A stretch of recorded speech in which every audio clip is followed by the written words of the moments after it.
संजय उवाच संजय उवाच तं तथा कृत्याविष्टम् अश्रुपूरणाकुल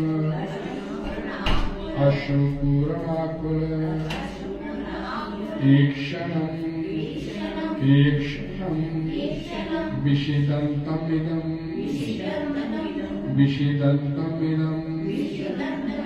वाक्यं वाचा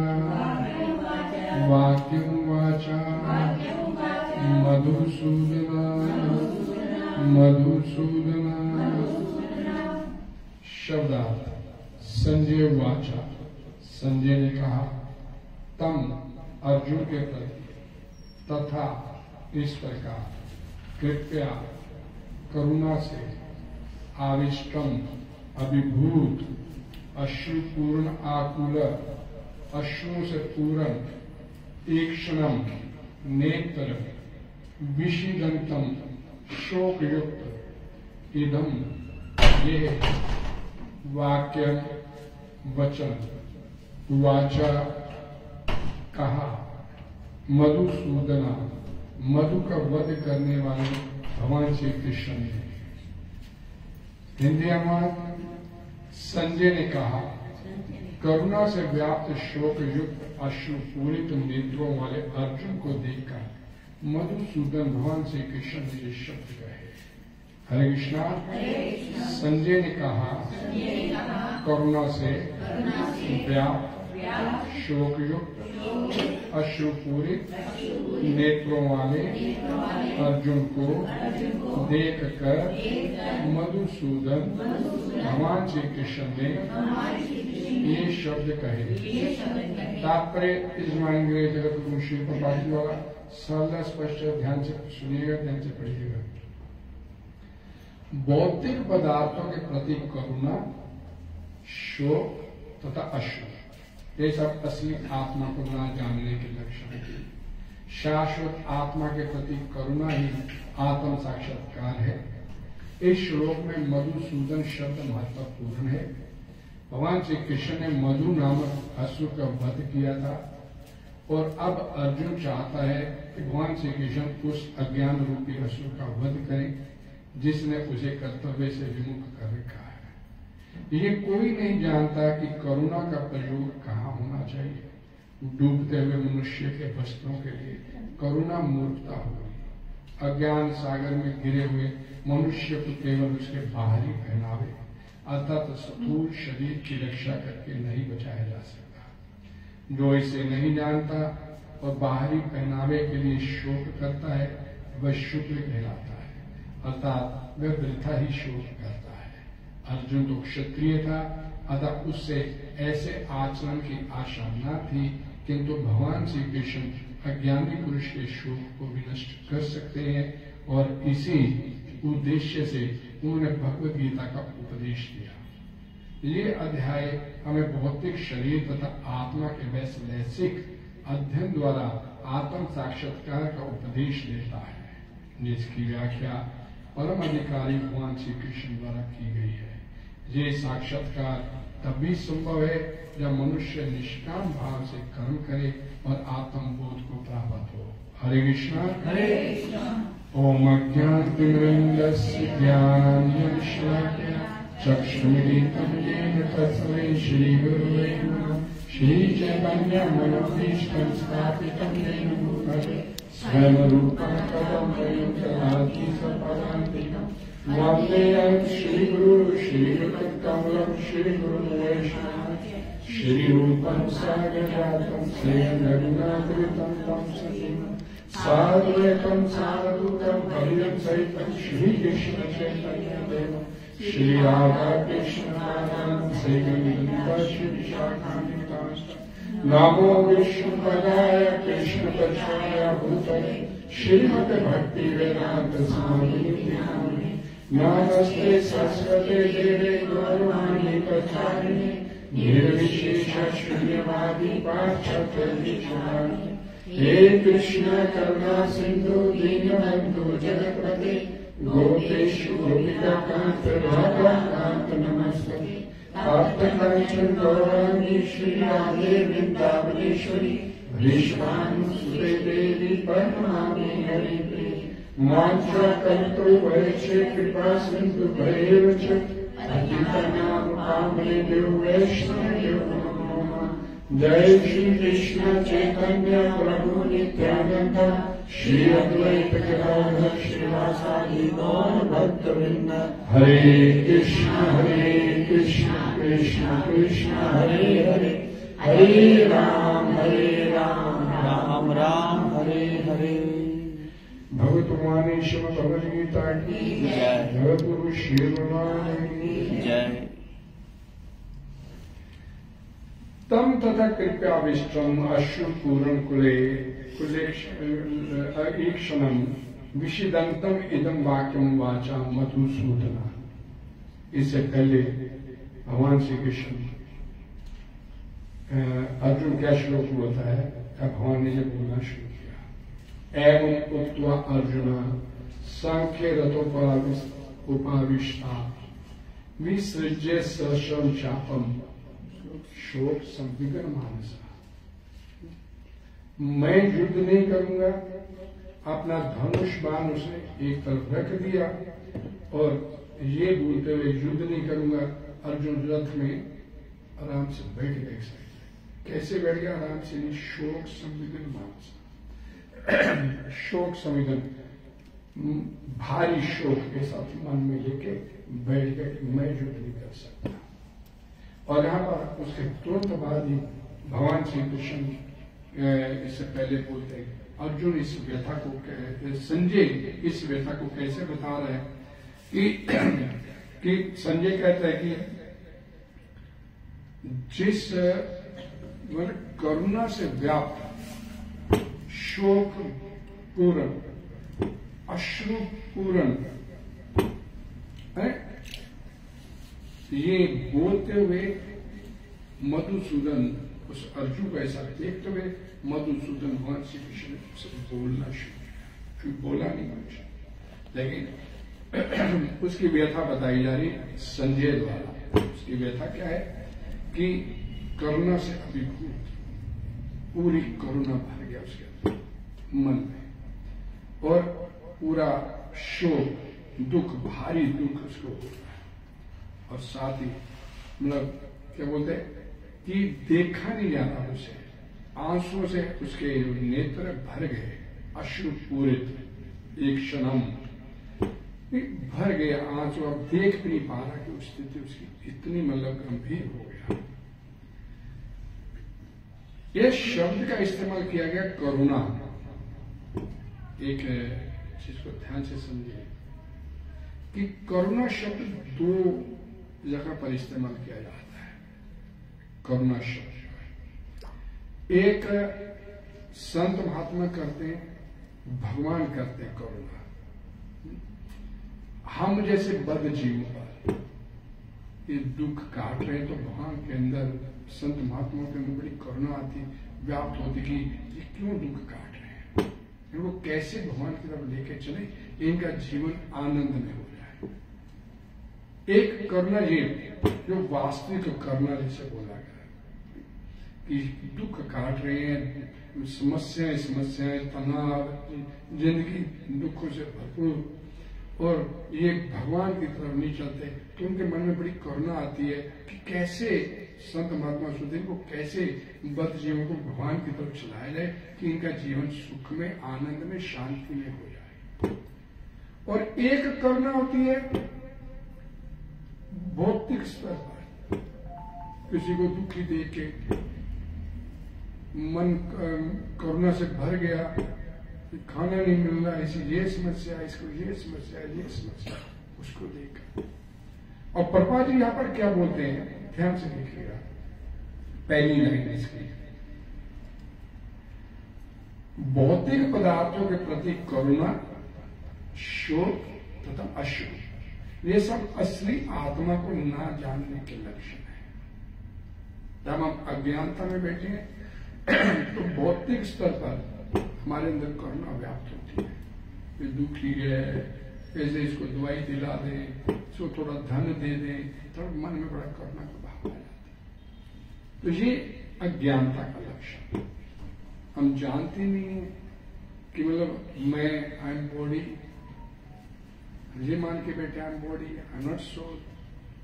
और हमारी जितनी भी एक्टिविटीज होती है ये बॉडी को लेकर होती है, देह को लेकर होती है। प्रभुपाद जी क्या बोलते हैं, शाश्वत आत्मा के प्रति करुणा ही आत्म साक्षात्कार है। इस संसार में फंसी हुई ये आत्मा, ये बद आत्माएं हैं, इनको कैसे इस संसार से निकाल के बैक घोड़े भगवान के धाम इनको पहुंचाए, ये वास्तविक करुणा। ये प्रभुपाद जी शुरू में 2 लाइनों में बोलते हैं। और देखिए बड़ी महत्वपूर्ण बात, इस श्लोक में मधुसूदन शब्द महत्वपूर्ण है। संजय बोलता है ये बात, ये श्लोक जो है संजय उवाचा, मधुसूदन। भगवान श्री कृष्ण ने मधु नामक असुर का वध किया था और अब अर्जुन चाहता है, नहीं संजय अपना अनुमान लगा रहे हैं और प्रभुपाद जी अपने शब्दों में से बता रहे हैं।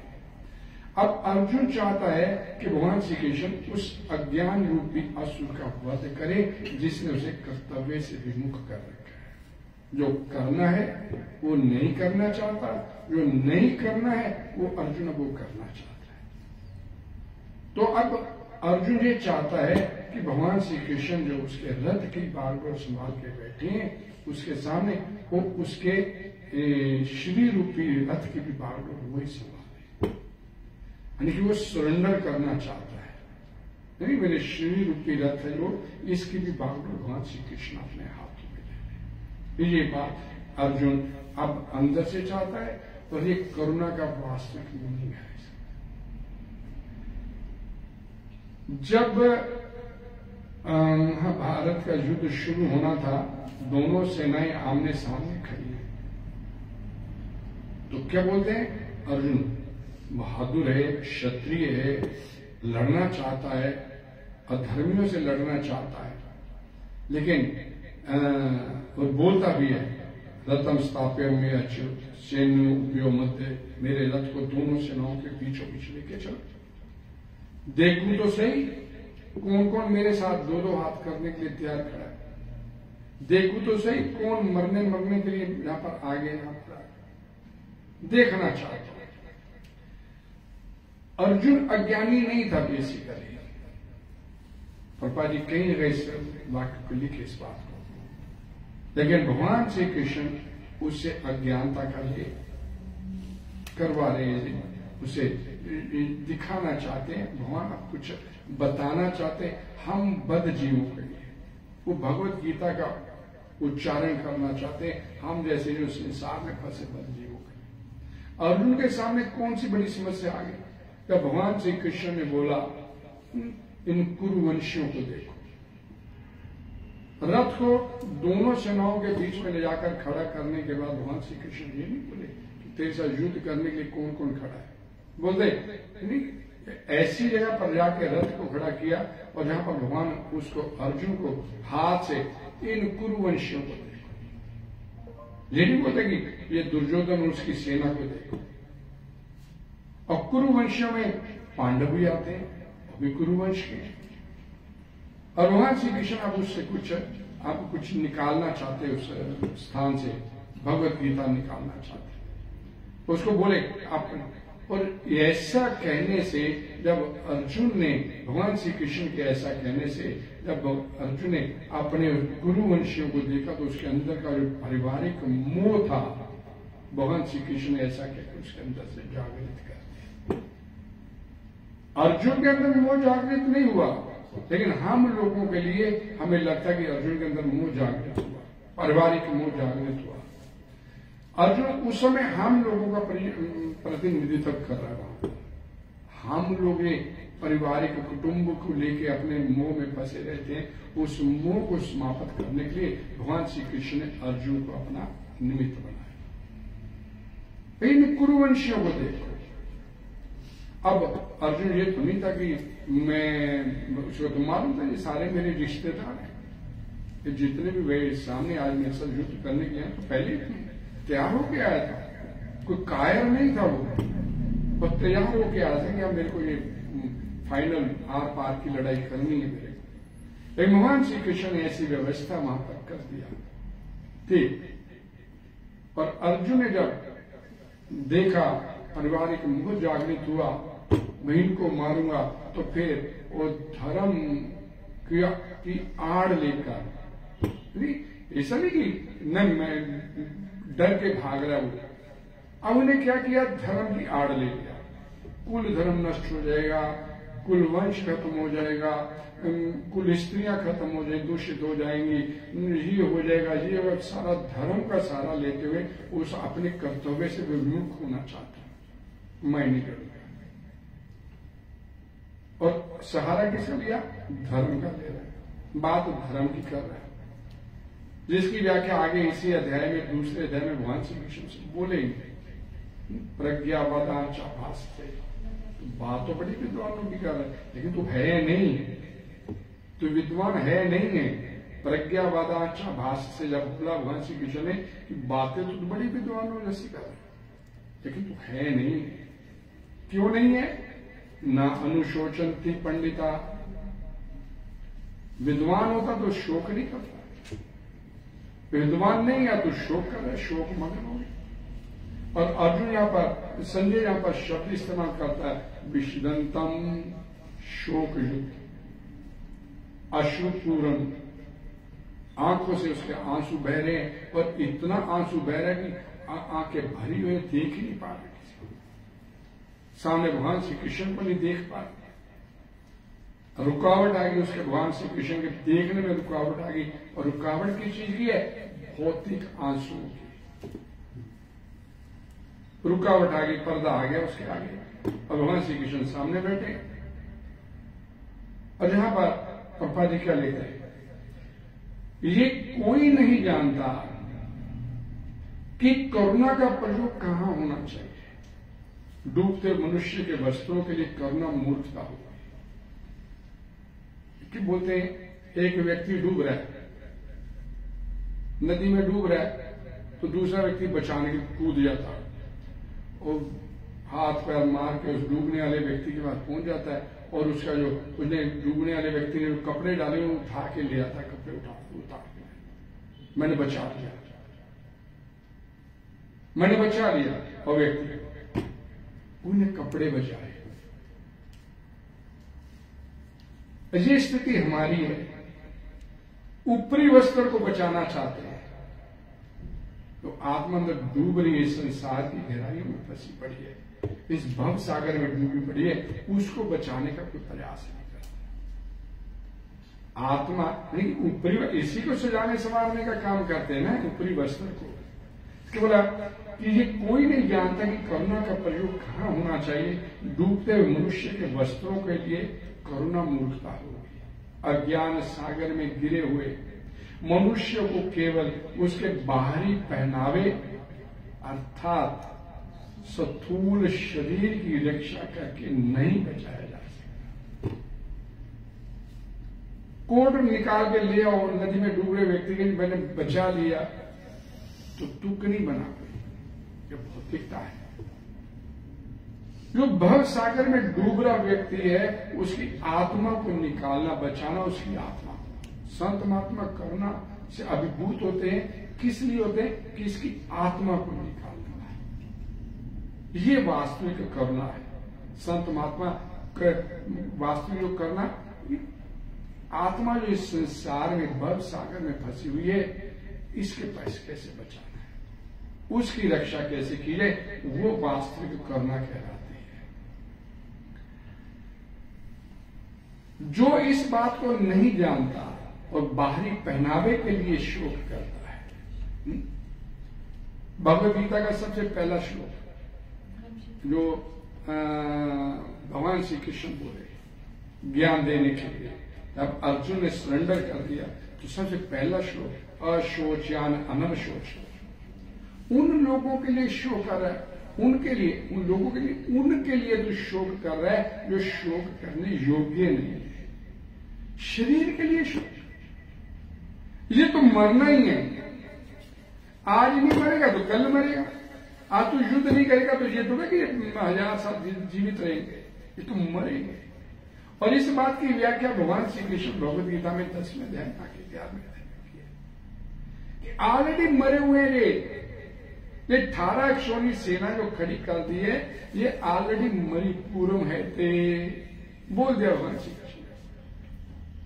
मैं तेरे को क्रेडिट देना चाहता हूं, तू मेरा मित्र है, तू मेरा सखा है, तू मेरा भक्त है, तू मेरा भक्त भी है, तू मेरा मित्र भी है, तू सखा भी है। तेरे को क्रेडिट देना चाहता हूं कि तूने ये इतना बड़ा युद्ध जीता। तुम तेरे को इसका सेरा तेरे सिर पे बांधना चाहता हूं कि युद्ध तूने जीता। निमित्त मात्र भव्य सव्य साक्षी, भगवान श्री कृष्ण बोले, तू निमित्त बनाना चाहता हूं तेरे कि तूने इतना बड़ा युद्ध जीत लिया है। इसके लिए भगवान ऑलरेडी मरे पड़े ये सारे के सारे मैंने मार के खड़े किए हुए यहां पर। तेरा तो नाम होना है, उत्तिष्ठा खड़ा हो। भगवान श्री कृष्ण अर्जुन को बोलते हैं खड़ा हो, तेरे को क्रेडिट देना चाहता हूं तूने ये युद्ध जीता। हर व्यक्ति इस संसार में जो भी है इस संसार में बैठा हुआ है। मैं एक बात भागवतम पुराण की बड़ी बताता हूं आप लोगों को कि इस संसार में ना तो कोई किसी को सुख देता है ना दुख देता है। हर व्यक्ति अपने अपने कर्मों के फल भोग रहा है। हर व्यक्ति अपने अपने कर्मों के फल भोग रहा है। अगर कोई किसी को सुख दे रहा है, उसमें सुख देने में निमित्त बना है, या दुख देने में निमित्त बना है, तो वो निमित्त बना है, वो दुख दे नहीं रहा, वो सुख दे नहीं रहा। हम अज्ञानता में बैठे, इस व्यक्ति ने यार मेरा बड़ा उपकार किया, इस व्यक्ति के मेरा बड़ा सुख मिला, इसे बड़ी मेरी इसने सहायता किया। उसने सहायता किया, आपने भी कभी उसकी सहायता की थी, आज वो आपका देना चुकाने के लिए आया। इस संसार में हम जितने भी लोग हैं यहां पर लेन देन पूरा करने के लिए आए हुए हैं। किसी से कुछ लिया हुआ है किसी जगह में, उसको वापस करना है, किसी का दिया हुआ है उसको वापस लेना। और कोई कुछ सास बहू को तंग करती है, पति पत्नी को तंग करता है, पत्नी पति को तंग, ये सब लेन देन पूरे करने के लिए बैठे इस संसार। कोई किसी को तंग नहीं करता, कोई किसी को दुख नहीं देता, कोई किसी को सुख नहीं देता। हर व्यक्ति इस संसार में अपने अपने कर्मों के फल भोग रहा है। बस जैसा बीजा हुआ है वैसा ही काटने को प्राप्त। ये नहीं जो व्यक्ति ये कहता है कि इस व्यक्ति की वजह से मेरे को दुख हुआ छोड़ूंगा, वो अज्ञानता में बैठा है।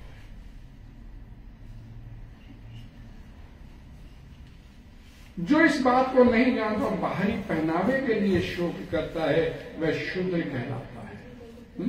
अर्जुन क्या बोलते हैं कि अरे अशोच्यान अनवशोच, गतासु न गतासु नश्चा, जो चले गए और जो जाने वाले हैं, ये भी हम वो घर का एक चला गया तो मैंने नहीं जाना, मैंने भी जाना। जो चले गए और जो जाने वाले हैं उनके लिए शोक करना व्यर्थ है। वो श्रीमद् भागवतम पुराण में बोला गया कि एक प्याऊ होता है ना, छबील लगती है तो लोग आते, तरह तरह के अलग अलग जगह से आते हैं, पानी पीते हैं, चले जाते हैं। वैसे एक परिवार में आके लोग मिलते हैं, जो लेना देना किया हुआ है वो पूरा करते हैं और अपने अपने अगले सफर की तैयारी शुरू करते हैं। सब लेन देन के लिए यहां पर बैठे हुए हैं, जिसे लेना वो देगा, जिसे देना उसको देगा। कोई भी यहां पर वैसे नहीं आया हुआ। कोई व्यक्ति, अब जस्ट एक इमेजिन कीजिए, कोई व्यक्ति किसी को मिलता है, पलों में उसका बड़ा खास बन जाता है और कई सालों से बड़ी उसकी दुश्मनी खड़ी हो जाती है। जन्म मरण लाभ हानि यश अपयश सब विधिया, और कब कौन से मोड़ पे आपको कोई अपयश मिल जाना है पता नहीं। वो भगवान, सारी व्यवस्था भगवान की तरफ से होती है। माया अपना काम करती है, किसी से मिलाती है, किसी से छुड़ाती है। आप एक दूसरे शहर में गए, एक दिन के लिए गए, किसी कारणवश गए, वहां जाके बीमार हो गए, डॉक्टर से मिले, 2000 रुपये फीस ले लिया उसने, 2000 फीस देके वापस आ गए। आप किसी काम नहीं गए थे, उसका दिया देना था उसका 2000, उसको देने के लिए भगवान माया ने भेजा आपको, चल भाई उसका भी पंचा किया 2000। तो ये चीजें निमित्त बनती हैं, बीमार हो गया, ये हो गया, वो हो गया, पैसे देने, ये सब चीजें निमित्त। जिसका लेना है उसको ले लिया उससे, जिसका देना उसको दिया। देना पड़ेगा, जैसा बीजा वैसा काटना पड़ेगा। जो इस बात को नहीं जानता और बाहरी पहनावे के लिए शोक करता है वह शूद्र कहलाता है, अर्थात वह वृथा ही शोक करता है। अर्जुन तो क्षत्रिय था, अतः उससे ऐसे आचरण की आशा न थी। क्षत्रिय था, उसका काम था, उसका धर्म था, अपने कर्तव्य से विमुख हो रहा है। क्षत्रिय का धर्म है, उसका कर्म है, अधर्मी के विरुद्ध लड़ रहा है। अब धर्म की आड़ लेकर अर्जुन यहां पर अपने कर्तव्य से विमुख होना चाहता है, नहीं लड़ना। अक्सर लोग बोलते हैं अर्जुन तो बड़ा साधु व्यक्ति, साधु था, साधु है, तभी तो लड़ना नहीं चाहता, क्योंकि मेरे सामने मेरे रिश्तेदार खड़े हैं। साधुपना तो है उसमें, लेकिन साधुपना दिखाना कहाँ है उसने, ये अब दिखा, यहां पर गलती कर रहा है, लड़ना नहीं चाहते। ये मेरे सारे परिवार के मुंह उसके अंदर जाग, इसलिए भगवान श्री कृष्ण उसको बताना चाहते हैं, उसके माध्यम से अर्जुन को नहीं बताना चाहते, हम जैसे बद्ध जीव को बताना चाहते हैं कि इस संसार में अगर अपना मोह लगा के बैठे रहेंगे तो भारी पड़ जाएगा। ये एक बड़ी विशेष कृपा है हम लोगों के ऊपर, जो हमारे को ये बहुत दे भगवान ने मनुष्य के रूप में प्रदान किया है। मैं एक श्लोक बोलता हूं, नायम देहो देहो भजाम लोके। भगवान ऋषभ देव बोलते हैं, अपने पुत्रों को समझाते हैं, परिवारी का वो भी परिवार है, अपने पुत्रों को बोलते ना आयम देहो देहो भजाम लोके। हे देह धारण करने वाले जीवो, क्यों ये सुख प्राप्त करने के लिए, दुख खत्म करने के लिए इतनी मेहनत करते हो? क्यों करते हो इतनी मेहनत? ये तो सुख भी आपके भाग्य में, इसका आपके भाग्य में किसी ने आपको सुख देना तो चल के आपके पास आएगा। जिसने आपको सुख देना वो चल के आएगा, और जिसने दुख देना वो भी आपके पास चल के आएगा। सुखों को खत्म करने के लिए, सुखों को प्राप्त करने के लिए, दुखों को समाप्त करने के लिए प्रयास मत करो, ये तो आपके भाग्य में है। एक कुत्ते और सूअर को भी उसके भाग्य से जैसे प्राप्त हो जाता है, वैसे उस आपको भी प्राप्त हो। इसके लिए प्रयास नहीं करो। किसके लिए प्रयास करो? तपो दिव्यम पुत्र का तुम शुद्धे जस्मात परम सौख्यम तना, उस परम सत्य, उस भगवान से कृष्ण को जानने का प्रयास करो, जिसको आप भूल के बैठे।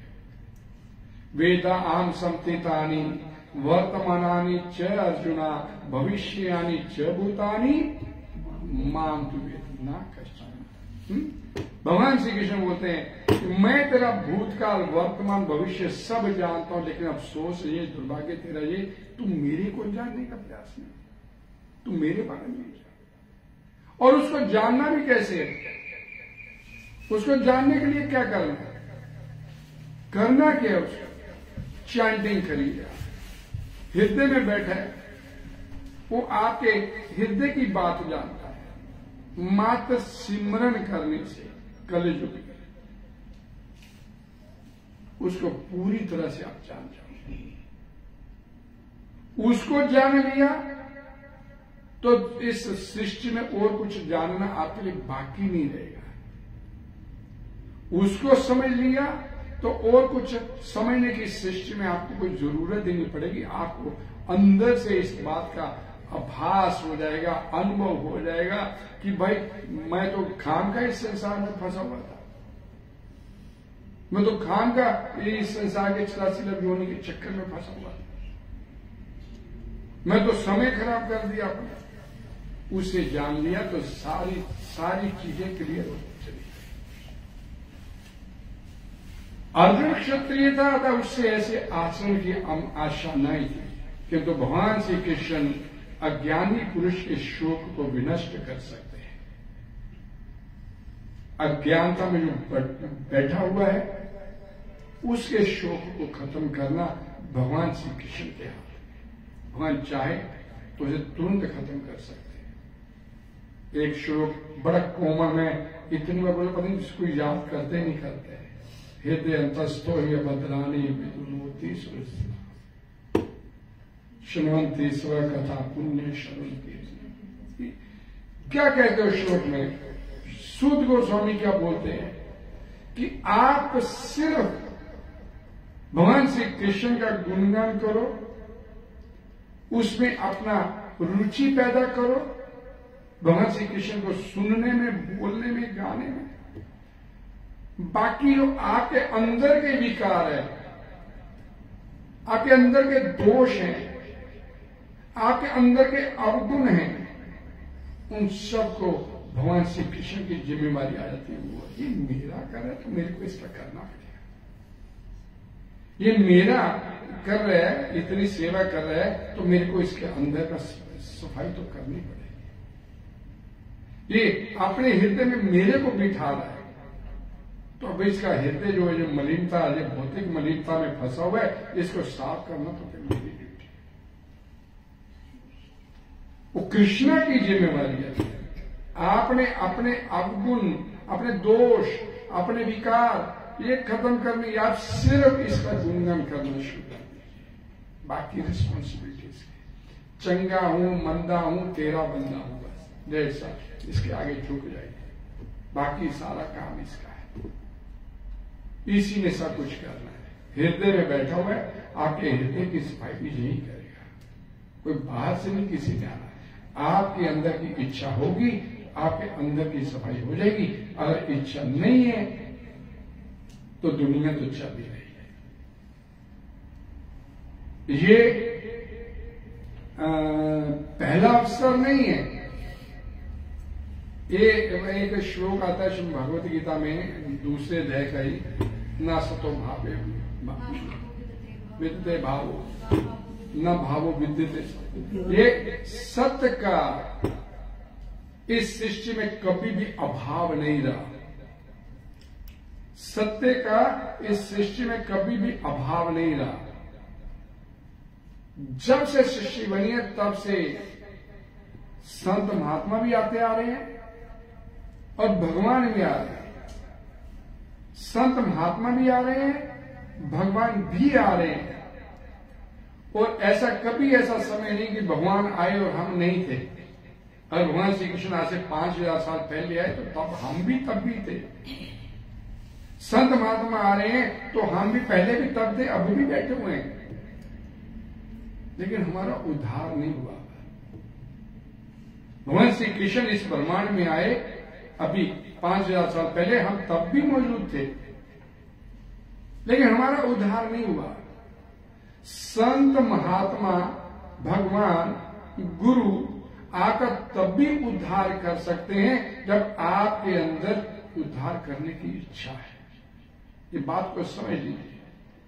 अंदर भूख है तो आपको भोजन अच्छा लगेगा, भूख ही नहीं है तो क्या करोगे? संत महात्मा क्या करेंगे? गुरुजन क्या करेंगे? ये सदा से आते चले आ रहे हैं, ये लोग भी, भगवान भी, और हम भी सदा से आ रहे हैं, और अब तक हमारा तो कल्याण नहीं। इसका मतलब तब तक भूख नहीं थी, हम भी अपना कल्याण चाहते नहीं थे। अब एक बार फिर ये मनुष्य जोनी हमारे को प्राप्त हुई है। अब इस मनुष्य जोनी का भी अगर हमने लाभ नहीं उठाया, इस शरीर को सजाने संवारने में, बाहरी के अपने कपड़ों को सजाने संवारने में लगे रहे, तो फिर तो पता नहीं अगला अवसर कब आएगा। संत महात्मा तभी आपका उद्धार कर सकते हैं, गुरु आपका तभी उद्धार कर सकता है जब अपने अंदर अपने उद्धार की इच्छा। वो आपको उंगली पकड़ लेंगे, आपकी उंगली पकड़ के आपको रास्ते में ले चलेंगे, लेकिन चलने की चलना तो आपको पड़ेगा। उंगली भी पकड़ा देंगे आपको, चल मेरी उंगली पकड़, चल मैं तेरे को लेके चल। आप उंगली छुड़वा लो, नहीं मेरे को नहीं चलना है,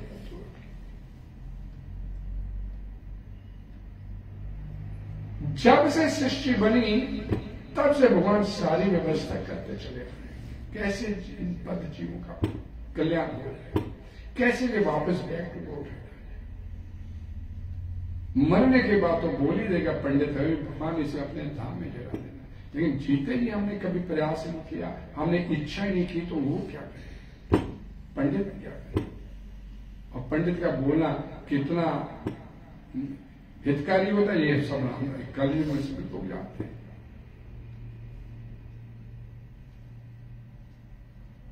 अर्जुन क्षत्रिय था तो उससे ऐसे आचरण की आशा नहीं थी, किंतु भगवान श्री कृष्ण अज्ञानी पुरुष के शोक को भी नष्ट कर सकते हैं, और इसी उद्देश्य से उन्होंने भगवत गीता का उपदेश दिया।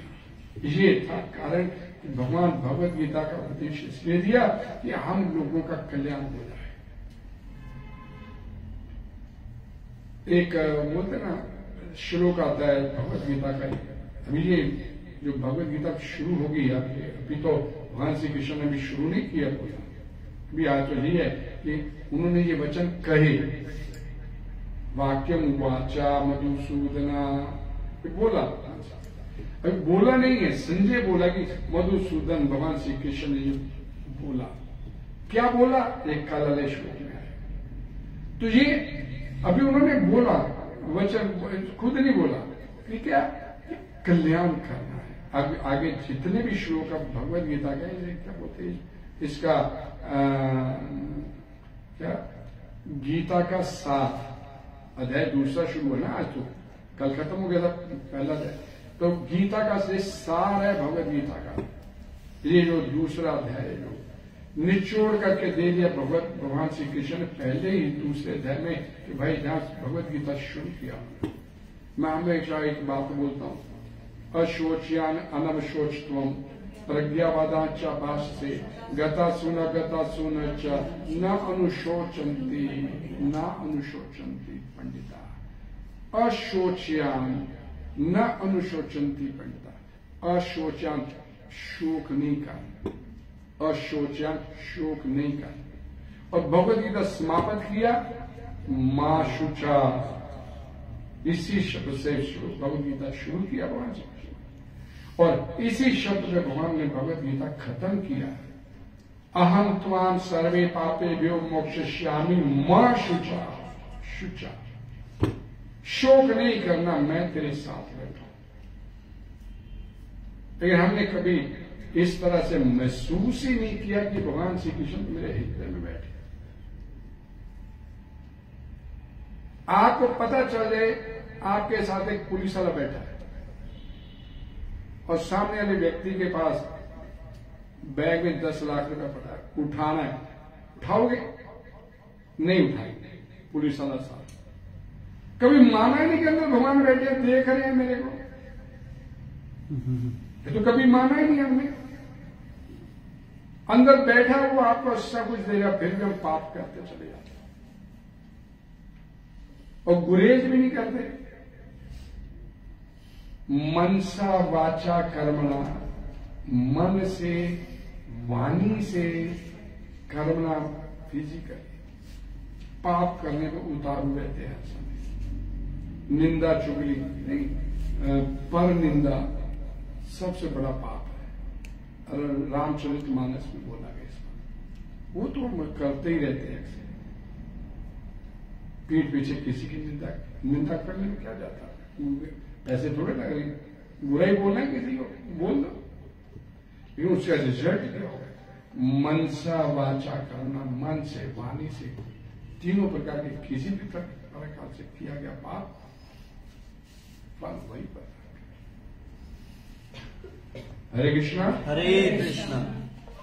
ये अध्याय में भौतिक शरीर तथा आत्मा के वैश्लेषिक अध्ययन द्वारा आत्म साक्षात्कार का उपदेश देता है, जिसकी व्याख्या परम अधिकारी भगवान श्री कृष्ण द्वारा की गई। ये साक्षात्कार तभी संभव है जब मनुष्य निष्काम भाव से कर्म करे और आत्मबोध को प्राप्त हो, कामना रहित होकर कर्म करना, निष्काम भाव से, वो तो कभी नहीं करता है। फल तो जरूर चाहिए, फल तो छोड़ने के लिए तैयार नहीं। कुछ भी कर्म किया उसका फल तो प्राप्त करने के लिए सदैव तैयार है। हरे कृष्णा कृष्णा कृष्णा हरे हरे, हरे राम राम राम हरे हरे। कोई डिस्कशन? आपने प्रभु जी भी बताया मनसा वाचा कर्मणा, पाप मन से भी हो सकता है, लेकिन अभी बताया गया कि कलयुग में अगर मन से पाप हुआ है लेकिन आपने उसको एक्शन में नहीं लाए, अगर मन में सोचा किसी के लिए गलत लेकिन एक्शन में नहीं लाए तो उससे बचाव हो सकता है, कुछ इसका है? इतने साधु थोड़े ही है, मन में आ गया तो फिर वो आगे भी करने के लिए तैयार हो जाते हैं। लेकिन बोला गया पहले स्कंद के 18वें कि मन से किया गया पाप, जब मन से पाप किया उसका फल नहीं मिलता आपको, लेकिन मन से अगर आपने कोई पुण्य किया तो उसका फल भगवान दे देते हैं। कलयुग का एक पुनीत प्रतापा, मानस पुण्य हो ही ना ही पापा। रामचरितमानस बोलती है बात, ये भागवतम भी बोलती है कि मन से अगर आपने किसी का बुरा किया, सो लिया, बुरा सोच लिया उसके बाद, तो उसका फल नहीं मिलेगा, भुगतना नहीं पड़ेगा। लेकिन ये कलयुग है ना, मन में पहले आता है फिर आगे उसको एक्शन में ले लेते हैं, उसको छोड़ते नहीं है। तो मन को क्यों मैला करना, उस लेवल पे क्यों जाना? वो तो है, वो सुविधा दी है भगवान ने, कलयुग में तो बड़ी सुविधा दी है। कलयुग में तो कुछ करने की जरूरत ही नहीं है, करो तो हरि कीर्तना। कलयुग में आप मात्र भगवान के कीर्तन करिए, आप भजन कीजिए, उसी से आपका कल्याण हो जाएगा। व्यासदेव जी क्या बोलते हैं, ऋषि मुनि इकट्ठे होके गए, धन्य है कलयुग, धन्य है कलयुग, धन्य है कलयुग। पद्म पुराण में 3 बार उन्होंने बोला, सरस्वती नदी में उन्होंने डुबकी लगाई, बाहर निकले, धन्य है स्त्री, धन्य है स्त्री, धन्य है। क्यों? सारे ऋषि में इकट्ठे होके आए, ये आप किस लिए आए, वो बाद में बताएंगे। ये तो कलयुग धन्य कैसे है? कलयुग में सबसे इजी है इस संसार से बाहर निकलना। कलयुग में कुछ नहीं करना, कोई तपस्या नहीं करनी, कोई हवन यज्ञ नहीं करना, कोई तीर्थ स्थानों पे नहीं जाके स्नान करना, केवल उसके नाम को, जहां बैठे स्थान स्थित वहां बैठे बैठे उसके नाम का स्मरण। मैं आज भी ये श्लोक बोला था, अहोपत शवो पचो अति गरिया, यत जीवा अग्रे वर्तते नाम तुभ्यम, तपसु तपसा पेपु तपस्ता तपसा जुहुनु ससनु आर्या। 3 बातें बोली, पेपु तपस्ते, जुहु ससनु आर्या। किसी प्रकार का तपस्या करने की कोई आवश्यकता नहीं कलयुग में, किसी प्रकार का कोई हवन यज्ञ, जुहू किसी प्रकार का हवन यज्ञ, कोई धार्मिक अनुष्ठान करने की जरूरत नहीं। और ससनु आर्या, किसी तीर्थ नदियों में जाके कोई महाकुंभ, ये कुंभ वो कुंभ, कोई स्नान करने की आवश्यकता नहीं कलयुग में। अगर आपका भगवान के नाम में आपका प्रेम उत्पन्न हो गया तो अब भले मांस खाने वाले, कुत्ता खाने वाले परिवार में क्यों नहीं आपका जन्म हुआ, वो व्यक्ति धन्य हो जाता है। अपनी स्थिति भगवान ने इतना बढ़िया मतलब सब कुछ दिया, बढ़िया घर मिला हुआ है सभी को, कोई भूख से नहीं मरने वाला, कोई प्यास से नहीं मरने वाला, किसी के पास ये नहीं कह सकता मेरे पास घर नहीं है, कोई ये नहीं कह सकता मैं भूखा मरता चला जा रहा, रोटी कपड़ा मकान सारी व्यवस्था जितने में, फिर भी कमी कहाँ है? भजन की कमी। को नहीं हो रहा, बाकी सब कुछ करते हैं, भजन। हरे कृष्ण हरे कृष्णा। प्रभु जी जैसे ये जाप 3 प्रकार का, वाचिक, मानसिक और उपांशु, इसमें हमारे को माता जी एक ही जाप बोला गया, प्रभुपाद जी को, जीवा से बोलिएगा, खानों से कानों से सुनेगा। हमें और इतना ज्ञानी विद्वान बनने की जरूरत नहीं हो, मानसिक पांचुर्य में जा करने की जरूरत नहीं है।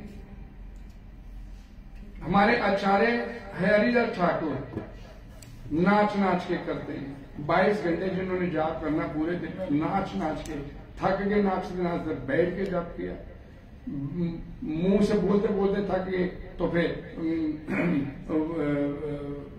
मन से करना शुरू कर दिया। कैसे भी उसके नाम को अपनी जीवापन देखा, कैसे बाय हुक एंड क्रूक, कैसे उस नाम को पकड़ लिए अंदर के आगुन अपने आप को दूर करता चला। और कुछ भगवान कृष्ण आए थे धरती पे 5000 साल पहले, हम लोग भी थे, उस समय भी हम लोग थे, तो हम लोगों ने उनके साक्षात दर्शन किया। भगवान के साक्षात दर्शन तो कभी व्यर्थ नहीं जाते, तो फिर हम लोगों का बेड़ा पार क्यों नहीं हुआ? अभी मैंने क्या बोला, अब सुनने दे।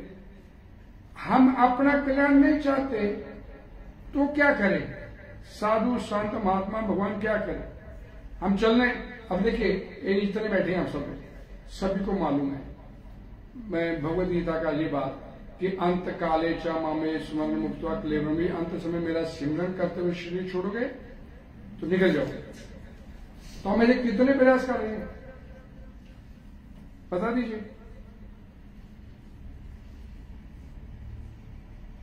पूरा सरेंडर करना पड़ेगा कि अंत समय उसका नाम निकल आए, नहीं तो उसके मरने वाले के पास बैठे रहिए, कीर्तन कीजिए, मृदंग बजाइए, जोर जोर से बजाइए, उसकी जीवा से नाम नहीं निकलेगा। अभ्यास है।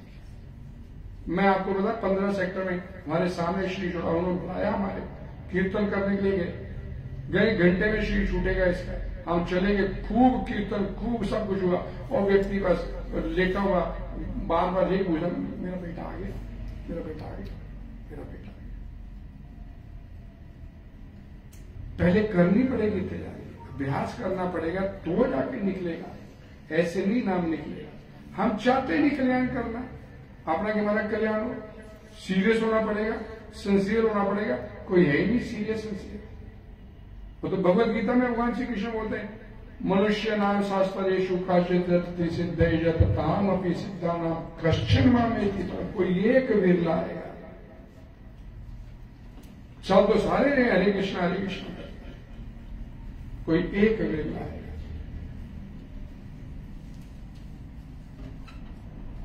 विरला नहीं बनना चाहता, विरला बनने के लिए तैयार नहीं है।